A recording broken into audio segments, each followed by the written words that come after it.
ప్రస్తుతం చూస్తున్నారు కదా తెలంగాణలో రేవంత్ రెడ్డి అంటే కాంగ్రెస్ హవా అయితే నడుస్తుంది. అయితే బంజారా హిల్స్లో చూసినట్టయితే మాగంటి గోపీనాథ్ చనిపోవడం జరిగింది బీఆర్ఎస్ పార్టీ నుంచి.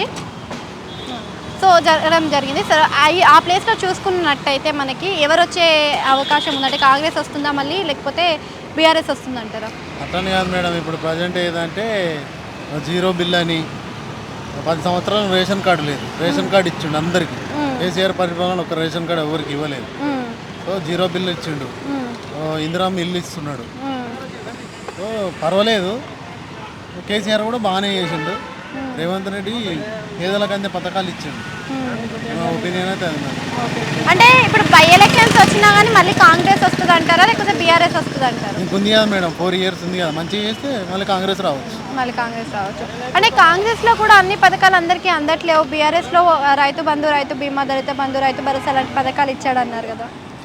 అది ఆలోచిస్తారు మేడం, ఆలోచించి టైం ఉంది కదా, 1 year అవుతుంది కదా, తర్వాత మళ్ళీ చూస్తారు. అసలు కాంగ్రెస్కి బీఆర్ఎస్కి తేడా అంటే ఏం చెప్తారు మీరు? కాంగ్రెస్ అంటే కొంచెం ఇప్పుడు రేవంత్ రెడ్డి వచ్చిన తర్వాత కొన్ని పథకాలు పెట్టిండు. కేసీఆర్ కూడా మంచి పనులు చేసిండు మేడం, కాళేశ్వరం అని. కానీ బీఆర్ఎస్లో డెవలప్మెంట్ ఎక్కువ కనిపించింది, కాంగ్రెస్లో డెవలప్మెంట్ కనిపించట్లేదని కొంతమంది ప్రజలు అభిప్రాయపడుతున్నారు. వాళ్ళు చేయకపోతే మళ్ళీ ప్రజలు ఎట్లయినా తిరస్కరిస్తారు మేడం. ఓకే, అయితే మళ్ళీ వస్తే కాంగ్రెస్ వచ్చే అవకాశాలు ఉన్నాయంటారు? చెప్పలేము మేడం, మంచిగా చేస్తే వస్తుంది, లేకపోతే కష్టం.